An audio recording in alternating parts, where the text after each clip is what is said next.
முன்னாள் ஜனாதிபதி என்ற சலுகைகள் சம்பந்தமான விஷயங்களில் முன்னாள் ஜனாதிபதி என்ற சலுகைகளை நீக்குவது தொடர்பில் அரசாங்கம் எடுத்துள்ள தீர்மானம் குறித்து எந்த ஒரு கருத்தையும் நான் தெரிவிக்கப் போவதில்லை. ஐநாவில் இலங்கை சம்பந்தமான விஷயங்கள் ஒரு முக்கிய பேசுபொருளாக மாறி இருக்கிற இந்த சூழ்நிலையில் இந்த ஜெனீவா அமர்வில் இந்த விஷயங்கள் சம்பந்தமாக பேசப்படும் என்ற விடயம் காலம் நெருங்க அதற்கான முக்கியத்துவம் குறைஞ்சு கொண்டு செல்லுதோ விசாரணைக்கு உட்படுத்துங்கள், இல்லைண்டா அதுக்கு நிகரான தீர்ப்பாய பொறிமுறையை பயன்படுத்துங்கள் என கூறிய போதும் அதற்கு பிறகு அவர் ஒரு கடிதம் ஒன்றினை அனுப்பியிருக்கின்றார். அதாவது தமிழ் அரசியல் கட்சிகளுக்கும் தமிழ் சிவில் சமூகத்தினருக்கும் மத தலைவர்களுக்கும் ஐக்கிய நாடுகள் மனித உரிமைகள் ஆணையாளருக்கும் எனக்கு அனுப்பப்பட்ட கடிதத்தில் முன்வைக்கப்பட்டுள்ள கரிசனைகளை பிரதிபலிக்கும் விதத்தில் ஐக்கிய நாடுகள் மனித உரிமைகள் பேரவைக்கான தனது அறிக்கை இடம்பெற்றிருக்கும் எனவும் செம்மணி மனித புதைகுழிக்கான எனது விஜயமும் பாதிக்கப்பட்டவர்கள் சட்டத்தரணிகளை சந்தித்தமை அந்த பகுதியில் இடம்பெற்ற பெரும் நினைவு கூறலை பார்வையிட்டமையும் அந்தைக்கும் சித்தப்பாவுக்கும் ஏற்றாற்போல தீர்ப்பளிக்காத காரணத்தால முன்னாள் பிரதமர் நீதியரசர் சிராணி பண்டாநாயக்க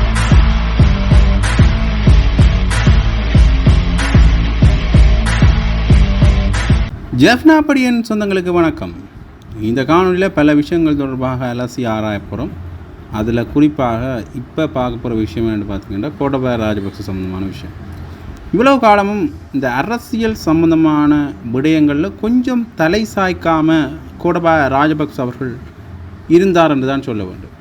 அதற்கு காரணம் இந்த அறகலைய போராட்டத்தின் பின்னணியில் இவர் ஆட்சியை விட்டு கலைக்கப்பட்டதும் பின்னர் இவர் வெளிநாடுகளில் தப்பி ஒவ்வொரு நாடாக போனதும் இவருடைய அரசியல் வாழ்க்கை அஸ்தமித்ததற்கான ஒரு படிநிலை என்றுதான் சொல்ல வேண்டும். அந்த வகையில் இந்த அரசியல் சம்பந்தமான கருத்துக்களையும் மற்றும் ஊடக சந்திப்புகள் போன்றவற்றையும் ஓரளவு தவிர்த்திருந்தார் என்றுதான் சொல்ல வேண்டும். அந்த வகையில் கோட்டபாய ராஜபக்ச அவர்கள் இப்பொழுது ஊடகங்களுக்கு சில கருத்துக்களை தெரிவித்திருக்கின்றார். என்ன விஷயம் சம்பந்தமாக சொன்னார்ன்னு தான் பார்க்கணும். இப்போ இந்த முன்னாள் ஜனாதிபதி என்ற சலுகைகள் சம்பந்தமான விஷயங்களில் முன்னாள் ஜனாதிபதி என்ற சலுகைகளை நீக்குவது தொடர்பில் அரசாங்கம் எடுத்துள்ள தீர்மானம் குறித்து எந்த ஒரு கருத்தையும் நான் தெரிவிக்கப் போவதில்லை. முன்னாள் ஜனாதிபதி என்ற சலுகைகளை நீக்குவதற்கு அரசாங்கம் எடுத்துள்ள தீர்மானம் குறித்து ஊடகவியலாளர் கேட்கான இந்த விஷயத்தை சொல்கிறேன். அரசாங்கத்துக்கு தேவையண்டா அதை நிறுத்தலாம். போகிற முடிவுக்கு கொண்டு வந்த காரணத்துக்காக விசேட சலுகைகள் வழங்க வேண்டும் என ஆளுந்தரப்பினர் கூறுவதாக ஊடகவியலாளர் ஒருவர் குறிப்பிட்டிருக்கின்றார். அதற்கு அப்படியும் இருக்கலாம் என்று சிரித்து கொண்டே அவர் இந்த தகவலையும் வழங்காமல் அங்கிருந்து கோட்டபாய ராஜபக்ச அவர்கள் சென்றிருந்ததை கவனிக்கக்கூடிய மாதிரி இருந்தது. ஆகவே இந்த விஷயங்களை வச்சு பார்க்குற பொழுது ஏதோ ஒரு வகையில் இந்த அரசியலிருந்து அவர் தவிர்த்து போகிறாரோ என்கிற ஒரு கேள்வி ஒன்று எழுகின்றதுங்க. அதே நேரத்தில் மஹிந்த ராஜபக்சவனுடைய மற்றைய தரப்பினர்கள் கொஞ்சம் பொதுஜன பெரமுனவை அரசியலில் நிலைநிறுத்தி கொள்வதற்கான ஒரு முகாந்திரமாக செயற்படுகின்றார்கள் என்றுதான் அவர்களுடைய செயற்பாடுகளை பார்க்க என்ன தோன்றுகின்றது. என்றால் நாமல் ராஜபக்ச அவர்கள் கூட இந்த மீண்டும் அரசியலில் பொதுஜன பெரமுனவை ஒரு உறுதியான இடத்துக்கு வைக்கிற முயற்சிகளில் ஈடுபட்டு கொண்டிருக்கின்றார்கள் தான் சொல்ல வேண்டும்.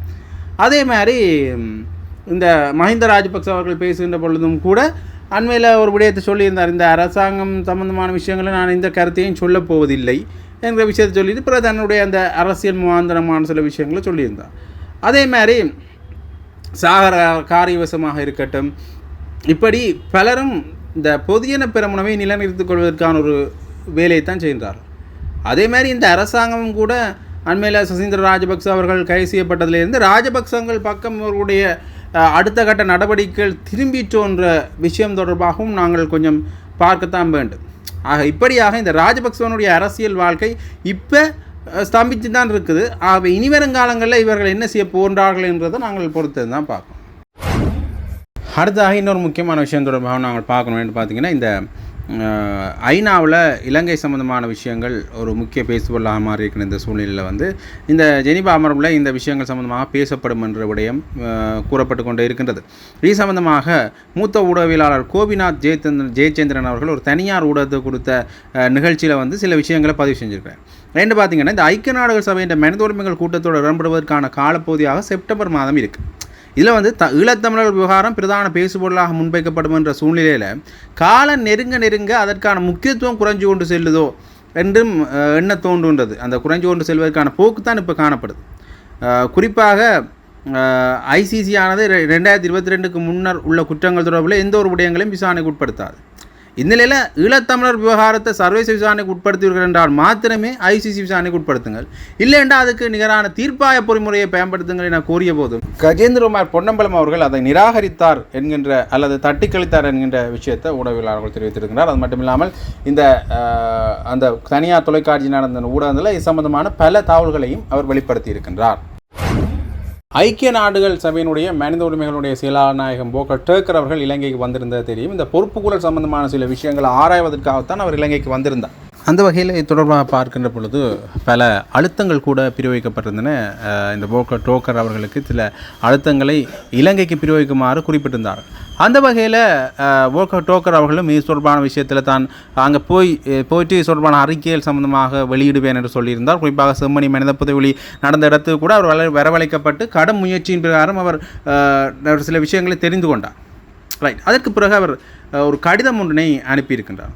அதாவது தமிழ் அரசியல் கட்சிகளுக்கும் தமிழ் சிவில் சமூகத்தினருக்கும் மத தலைவர்களுக்கும் ஐக்கிய நாடுகள் மனித உரிமைகள் ஆணையாளருக்கும் மனித உரிமை பேரவையின் உறுப்பு நாடுகளுக்கும் ஐக்கிய நாடுகள் செயலாளர் நாயகத்துக்கும் வந்து கடிதம் ஒன்று அனுப்பியிருக்கார்.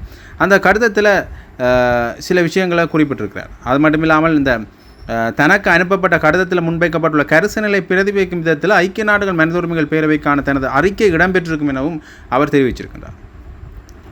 செம்மணி மனித புதைகுழிக்கான என்னுடைய விஜயம் ஆதாரங்களை பாதுகாக்க வேண்டியதன் அவசியத்திற்கும் முழுமையான சுயாதீன விசாரணைக்குமான காண்பு நிலையையும் அவசரத்தையும் வழங்கும்.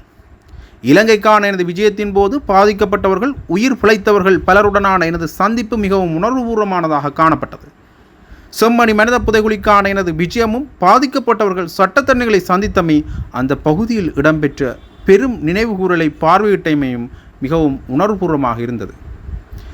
தன்னுடைய இந்த விஷயங்கள் ஆதாரங்களை பாதுகாக்க வேண்டிய அவசியத்திற்கும் முழுமையான சுயாதீன விசாரணைக்குமான காண்பில்லையும் அவசரத்தையும் அது வழங்கியிருக்கின்றது. ஆகவே இலங்கையின் தொடர்ந்து வந்த ஆட்சியாளர்கள் இதுவரை சுயாதீனமான வலுவான நியாயமான பொறுப்பு கூறும் பொறிமுறைகளை ஏற்படுத்த தவறிவிட்டதுடன் முழுமையான சர்வதேச ஆதாரங்களை எட்டுவதற்கும் தவறிவிட்டனர் என்ற விஷயத்தை அவர் குறிப்பிட்டிருக்கிறார். இந்த கடத்தில் நிறைய விஷயங்கள் அவர் உணர்வுபூர்வமாக சொல்லியிருக்கின்றார்கள் தான் சொல்ல வேண்டும். அது மட்டும் இல்லாமல் முன்னைய அரசாங்கங்கள் விட்ட தவறை அவர் சுட்டி காட்டியிருக்கின்றார். இந்த விஷயத்தை அவர் இலங்கை வருகின்ற பொழுதும் சில இடங்களில் குறிப்பிட்டிருந்தார் மேலோட்டமாக. அது மட்டும் இல்லாமல் இந்த அன்புக்குரியவர்கள் அதாவது காணாமல் ஆக்கப்பட்ட உறவினர்களோட நடந்த சந்திப்புகள் தொடர்பாகவும் அவர் குறிப்பிட்டிருந்தார். ஆக தன்னுடைய அறிக்கையில் என்ன விஷயத்தை சொல்ல போகின்றார் என்கின்ற ஒரு விடயத்தை வந்து இதில் கொஞ்சம் லேசாக சொல்லியிருக்கின்றார். அதாவது இந்த ஆதாரங்களை பாதுகாக்க வேண்டிய அவசரத்தையும் அதன் அவசியத்தையும் அவசரத்தையும் இதில் தான் சுட்டிக்காட்டுவதாக அவர் குறிப்பிட்டிருந்தார். ஆகவே அவருடைய அறிக்கை வெளிவந்ததன் பிறகுதான் முழுமையான விவரங்கள் தொடர்பாக சொல்ல முடியும். அது மட்டும் இல்லாமல் இந்த ஜெனீவா அமர்வு தொடர்பாக ஒரு பெரிய பேசுபொருளாக மாறியிருக்கின்ற சூழ்நிலையில் போக்கர் டர்க்கர் அவர்களுடைய அறிக்கை மிகவும் முக்கியமானதாக பார்க்கப்படுகின்றது. செம்மணி தொடர்பாக அவர் என்ன விஷயத்தை சொல்ல போகிறார் என்ற விடயமும் ஒரு ஆர்வமாக இருந்து வர சூழ்நிலையில் அவர் இப்போ வெளியிருக்கிற கடிதம் ஒரு மிக பிரதானமான விடயமாக மாறியிருக்கின்றது. அதே வகையில் இந்த நாமல் ராஜபக்ச மீதான விமர்சனங்களையும் இந்த ஆளும் கட்சியினர் தொடர்ந்து முன்வைத்த வண்ணமே வருகின்றார்கள். அதில் குறிப்பாக இந்த நாமல் ராஜபக்ச தொடர்பாக கேள்வி எழுப்பப்பட்ட பொழுது பாதுகாப்பு பிரதி அமைச்சர் சுனில் வட்டகல ஒரு விஷயத்தை சொல்லியிருக்கிறார். இந்த சந்தைக்கும் சித்தப்பாவுக்கும் ஏற்றாற்போல தீர்ப்பளிக்காத காரணத்தால் முன்னாள் பிரதம நீதியரசர் சிராணி பண்டாநாயக்க சட்டவிரோதமான முறையில் பதவி நீக்கப்பட்டதை நாமல் ராஜபக்சவுக்கு தெரியாமல் இருக்குதோ தெரியலை. இவர் உண்மையிலேயே இந்த தனியறையில் இருந்த சட்டக்கல்லூரி இறுதி பரீட்சை எழுதிய நாமல் ராஜபக்ச முதல்ல சட்ட ஏற்பாடுகளை தெளிவாக கற்றுக்கொள்ள வேண்டும். அதுக்கு பிறகு சட்ட ரீதியான தர்க்கங்களை முன்வைக்க வேண்டும். துர்நடத்தை குற்றவாளியான முன்னாள் போலீஸ் மாதிபர் தேசபந்து தென்னகோனை பதவி நீக்குவதற்கு 2002ஆம் ஆண்டு 5ஆம் இலக்க அலுவலர்களை அகற்ற சட்டத்தின் பிரகாரம் நடவடிக்கை எடுக்கப்பட்டிருக்கு. அது சட்டவிரோதமானது, நாடாளுமன்ற நிலையில் கட்டளை மீறப்பட்டுள்ளது என்று நாமல் ராஜபக்ச கூறுகிறார். தந்தை மற்றும் சித்தப்பா கேட்டால் போல தீர்ப்பளிக்காத காரணத்தால் முன்னாள் பிரதம நீதியரசர் சிராணி பண்டாநாயக்க சட்டவிரோதமான முறையில் பதவி நீக்கப்பட்டது நாமல் ராஜபக்ச அறியாமல் இருக்கிறது எங்களுக்கு தான் வேடிக்கையாக இருக்குது. ராஜபக்சர்களுக்கு எவ்வாறு சட்டத்தை செயற்படுத்தினார்கள் என்பதை நாட்டு மக்கள் நன்றாக அறிவார்கள். அவர்களுக்கு ஒரு மாதிரியான சட்டமும் பொதுமக்களுக்கு இன்னொரு மாதிரியான சட்டமும் தான் அந்த நேரத்தில் இருந்தது. இதை மக்கள் புரிந்து கொள்ள வேண்டும் என்கிற விஷய பொருளில் பிரதி பாதுகாப்பு அமைச்சர் சுனில் வட்டகல் அவர்கள் தெரிவித்திருக்கிறார். இந்த தேசபந்து தென்னகோன் தொடர்பான விஷயத்தில் அவருடைய பதவி நீக்க தொடர்பான விஷயம் கொண்டு வரப்பட்ட பொழுது யாருமே அதற்கு எதிராக வாக்களிக்கலை. எல்லாருமே அதற்கு ஆதரவான பெரும்பாலும் அதற்கு ஆதரவான நிலைப்பாடு தான் 177 வாக்குகள் அளிக்கப்பட்டிருந்தது. அதன் பிரகாரம் தான் அவர் பதவி நீக்கப்பட்டார் என்கிற விஷயம் வெளியில் வந்தது. ஆகவே முன்னைய காலகட்டங்களில் இந்த அவருடைய கைது நடவடிக்கை வருகின்ற பொழுது கூட அவர் தலைமறைவாக இருந்தார். அதிலிருந்தே ஏதோ ஒரு குற்ற பின்னணியோடு அவர் சம்பந்தப்பட்டிருக்கார் இந்த விஷயம் வெளியில் தெரிய வந்தது. ஆக இது தொடர்பாக பார்க்கிற பொழுது இவர்களுக்கான சில ஆதரவு நிலைப்பாட்டை தெரிவிப்பவர்களும் இருக்கத்தான் செய்கின்றார்கள் என்றுதான் எண்ண தோன்றுகின்றது. அடுத்ததாக இன்னொரு முக்கியமான விஷயம் தொடர்பாக பார்க்கணும் என்று பார்த்தீங்கன்னா, பாராளுமன்ற உறுப்பினர் அர்ச்சுனா ராமநாதன் அவர்கள் பாராளுமன்றத்தில் பல விஷயங்கள் தொடர்பாக பேசியிருந்தார். ஒன்று கெரணி அமர்சூரி அவர்கள் கொண்டு வந்த இந்த பாடசாலை சம்பந்தமாகவும் இந்த கல்வி சம்பந்தமாகவும் கொண்டு வந்த திட்டங்கள் சில ஆய்வுமுறைகளுக்கு உட்படுத்தப்படும். சரியான ஆய்வுகளை செஞ்சு தான் இப்படியான திட்டங்களை கொண்டு வரணும். ஆனால் எடுத்த வீச்சிலே இவர்கள் இப்படியான திட்டங்களை கொண்டு வருவது பாடசாலை கல்வி முறையை தலைகீழாக மாற்றுகின்ற ஒரு செயற்பாடாக இருக்குமோ என்றுதான் நாங்கள் பார்க்க தோன்றுகின்றது. ஆகவே அது தொடர்பாக கொஞ்சம் கரிசனை காட்ட வேண்டும் என்று சொல்லியிருப்பேன்.